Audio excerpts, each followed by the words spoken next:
celebrate Celtic culture and music through travel. I'm going to tell you what you can expect on my Celtic Invasion Vacations. So if you go to CelticInvasion.com, you won't find much information about my Celtic Invasion Vacations. I usually list the itinerary when it becomes available, but that can be January or March. This year, it doesn't look like it's going to be till May. So you will find podcasts and links to pictures and videos. I don't know that any of it really paints a good picture. So I thought I would try to break down how these trips work to help you decide if you want to join me in the future. Celtic Invasion Vacations are not your typical travel tour experience. Most tourists travel on big buses. They go place to place. You stay up late. You get up early. There's 30, 60, or even 90 people packed on 1 to 3 tour buses. And if you're like me, that sounds pretty miserable. My first 2 trips were on a tour bus. Everyone was a fan of my music, so that was pretty awesome. The bus drivers also, they were just spectacular. But that's a lot of people for an introvert like me. And I don't know how much of the fatigue was from so many people or the staying up late and getting up early business. But it's not my preferred way of traveling in general. I like small groups. My mom, she traveled to Italy in 1985. She moved there. So I've gone back and forth to Europe for a long time. And my mother is an awesome adventurer. I went to school on an American military base in Vicenza for my senior year of high school. And while all the other high school seniors went to Rimini to go get drunk, my mom and I went on an artistic pilgrimage following the works of Piero della Francesca. She instilled in me the value of planning as well as spontaneity. You see that in my Celtic Invasion Vacations itinerary. When I finally make one, that is. Typically, I don't have a full itinerary when I announce the latest trip. I have ideas. In fact, I usually have one big idea, then I find a way to make it work. One person told me he was disappointed when my trip to the Highlands of Scotland a few years back did not also include the Isle of Skye, like it was initially listed on the early itinerary. And that again was because I had a big idea and I didn't quite realize where the Isle of Skye was. But when we finally settled on the details, I realized it was impractical and I didn't notify people. I learned from that error. If I make a big change to what it was planned, you are welcome to back out. I don't usually settle on solid itineraries until December or January. I just don't have enough details to make a solid decision. This year, for instance, I had laid down some plans in March, and then everything changed when I was notified that the place that we were staying was no longer accepting residents. So things happen. Now, of course, this might make some people uncomfortable, especially when you're putting down up to maybe $3,000 plus air travel to join me. The adventure is worth it. The great thing about traveling on the Celtic Invasion Vacation, in my opinion, is that it is a small group, and that means maximum flexibility for adventure. So let's answer some questions. When are the Celtic Invasion Vacations? This can always vary, but typically I run my trips in early June, sometimes late May. This seems to be the best time to travel to Ireland and Scotland. People talk about the rain in Ireland. The early June period seems to invariably have one of the lightest rainfalls ever. It's just perfect. How long is each trip? Celtic Invasion Vacations are about 7 days long. The trips are officially scheduled from Saturday to Saturday, and that's because that's how long most vacation rentals book. But I'm not going to be taking you to 7 hotels in 7 days. We stay in one place most of the week. If the vacation rental is more than a couple hours from the airport, or there's something cool to see closer, we might stay in a hotel nearer to the airport or that other location for the last night of the invasion. It just depends on how soon everyone on the trip has booked their departure. When should I arrive? I usually ask invaders to arrive the day before the trip. That way you can recover from jet lag and adjust to the time change. I still remember one of my invaders sleeping on the drive across Ireland because she flew in that morning. So it just seems just not a good idea. But that also allows us to leave first thing in the morning on Saturday to drive to the vacation rental if we arrive before the trip. While it is recommended, it is not required. As long as you arrive by 11 a.m. on Saturday, we will adjust.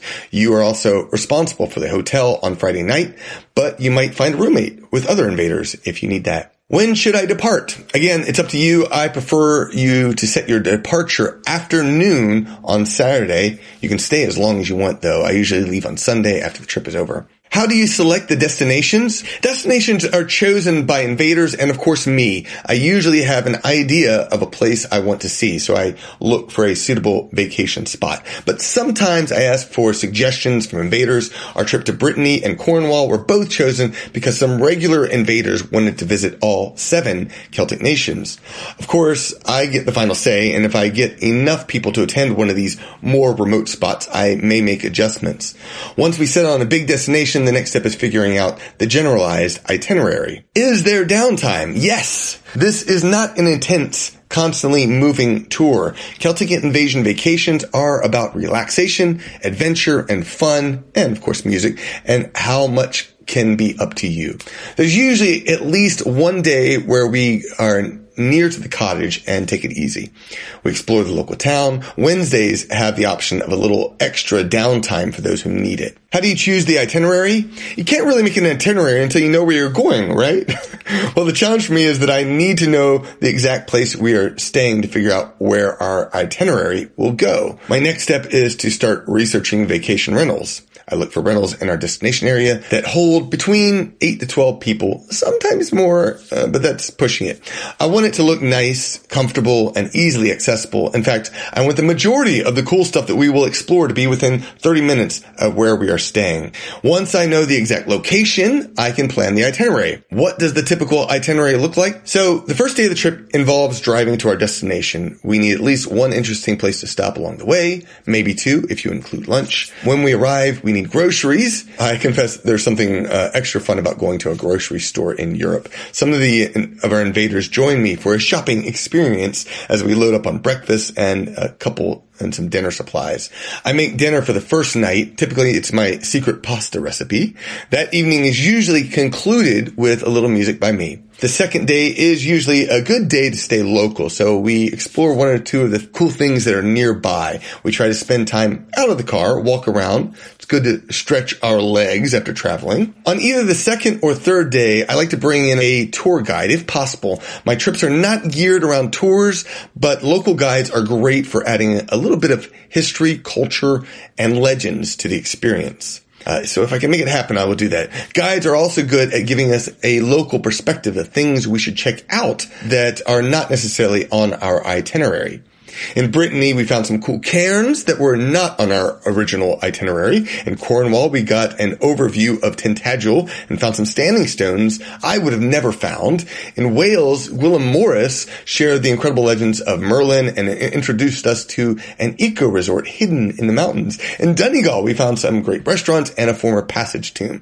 Again, wouldn't have happened if we didn't have those guides. So that frequently helps if I can make it happen. Around day 3, we're ready for a different travel experience, and that's when I try to get us out on the water or on a train, something to shake up the feel of the trip. Day 4 is the midweek break. Again, we stay local. Some choose to relax in our cottage. Others explore something that's new that's local in the area. We might drive around specific areas. It really just depends. Day 5 usually takes us on a long adventure. We'll get in the van and drive further to see something outside of our main region. This gives us a nice look at other regions nearby. It also adds to the fun adventure. Day 6 is intentionally left open most of the time. We usually find something cool by this time that we might not have realized before the trip began, or perhaps a guide or local we met had a recommendation. And that's when we take the advice of others to explore something different. The final day is usually spent fairly local. It's time for last-minute exploration of our area. Or sometimes, again, if we were traveling back towards the airport, we'll find something in the new region to explore. The final day is usually spent pretty local. It's time for the last-minute exploration of our area. Sometimes we pack up and make our way towards the airport. 1 or 2 bonus destinations end up on the final day. It just kind of varies. What makes a Celtic Invasion vacation different from other tours? I like to stress that Celtic Invasion vacations are not tours. They are indeed vacations. I want my invaders to feel relaxed and happy by the end of the trip, not exhausted like I was on my first 2 trips to Ireland. You should be energized and excited for the next Celtic Invasion experience. How many people join the invasion? The number can vary, but I usually aim for between 8 to 12 invaders. Too many people and I start having trouble finding restaurants to eat at. And even 12 is pushing it. So yeah, I think 8 is like the ideal number, but it just depends what kind of place we can find. What personal papers are needed for traveling on a Celtic Invasion vacation? You do need a passport. It's usually good to get your passport at least 90 days out. I would suggest applying for one a minimum of 6 months before you depart, but there are some expedited services that can get them sooner. Just plan ahead. You do not need a visa. You don't need an international driver's license either. In fact, your regular driver's license is just fine if you plan to drive in Europe with any car company. Make sure you bring that at the very least. But of course, driving on the invasion is usually done by me. Since the pandemic, you will need a vaccination card. Invasions are like family vacations. We want to take care of our fellow invaders. So your COVID vaccination card is essential for my trip and a lot of European travel. I just want to make sure that everyone is safe. How much do Celtic Invasion vacations cost? That varies year to year. I would say in general it's going to be about $2,800 up to $3,000 for the land part of the trip for each person. It could be lower, but just plan on that. It does not cover the cost of air travel. You handle your own airline tickets.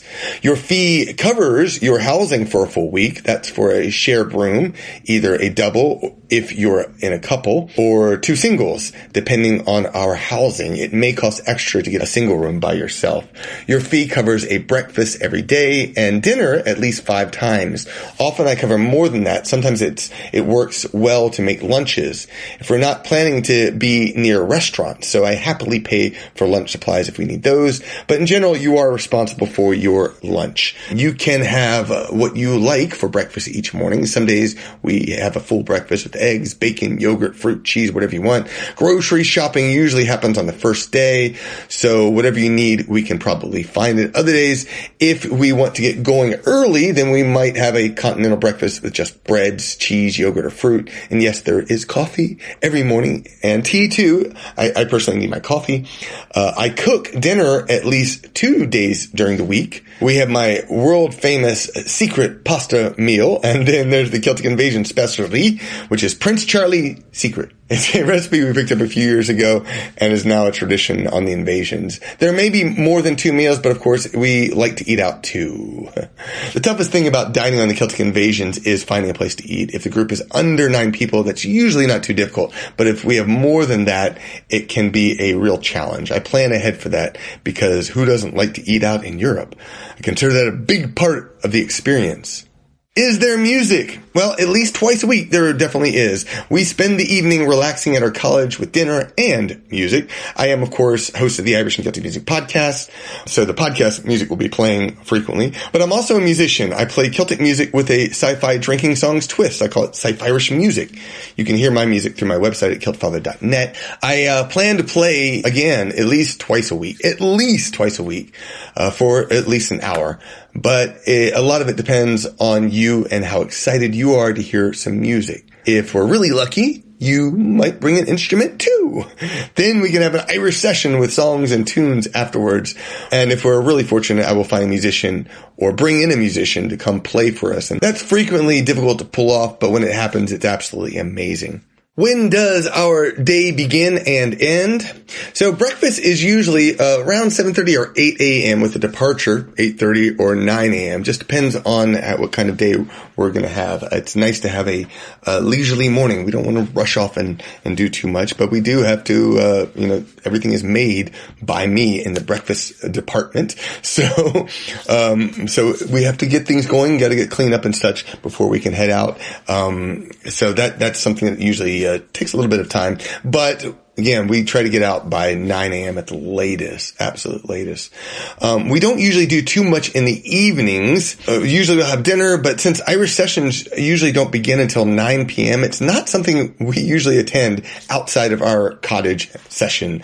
But if it's something that you want to do, we might be able to make it happen. It's just, a lot of it's going to be dependent on the moment. And sometimes there may be one late evening where we will do something like that, but usually not much more than that. How old is too old? How young is too young? I've had people ages 18 on into their 70s on my Celtic Invasion vacations.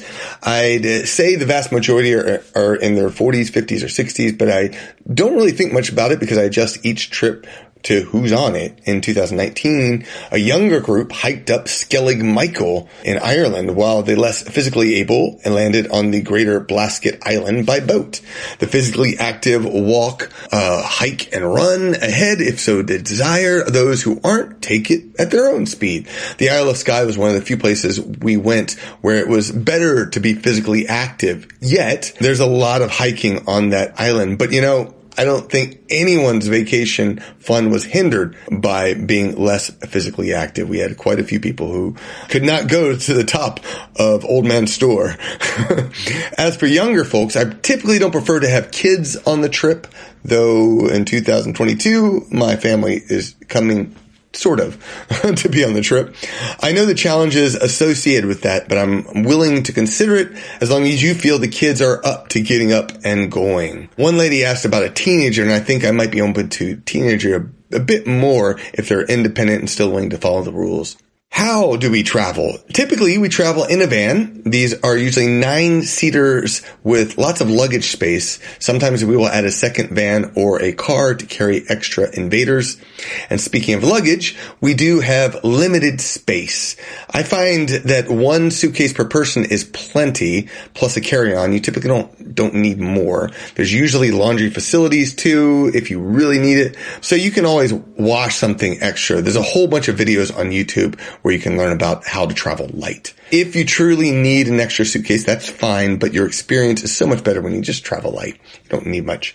I used to carry my computer all the time, and now my phone is my computer, and that's all I really need. How do you sign up? The first step is for me to open up the invasion to the public. You see, former invaders get first dibs. Once it's public, here's what you do. First, email an application form to me.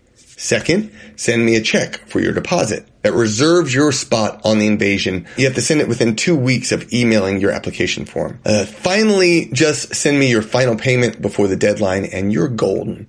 Speaking of your final payment, you are welcome to break it up into multiple payments if you want or can't pay all at once. I'm happy to work with you to make this trip happen. How do I cancel if I need to? First off, I have a $400 non-refundable deposit, though there is a caveat for the non-refundable part. If I change the dates, you can get a refund. If you can find someone to take your spot or someone willingly takes your spot, then you can get a refund. However, if you're sick or turned away by an airline or country, I can't offer a refund. Typically 30 to 60 days before the trip. Once I start paying for things like our housing, vans, tour guides, whatever, I can no longer offer a refund. That usually starts about the time of the Celtic Invasion deadline. Now, I am not a corporation, so there may be flexibility. My goal here is to have people sign up and then not drop a month later. That happened on my first Celtic Invasion. So if you want to go, make a commitment with a non-refundable deposit. All right, all in all, Celtic Invasion Vacations are about happily experiencing the fun, culture, history, and legends of one small but magical location. And I hope you'll consider joining me on the next Celtic Invasion Vacation. Sign up to my mailing list at CelticInvasion.com so you don't miss out on this incredible adventure. And if you have any questions, don't hesitate to ask. Send it to CelticInvasion@gmail.com. Thank you so much. Sláinte.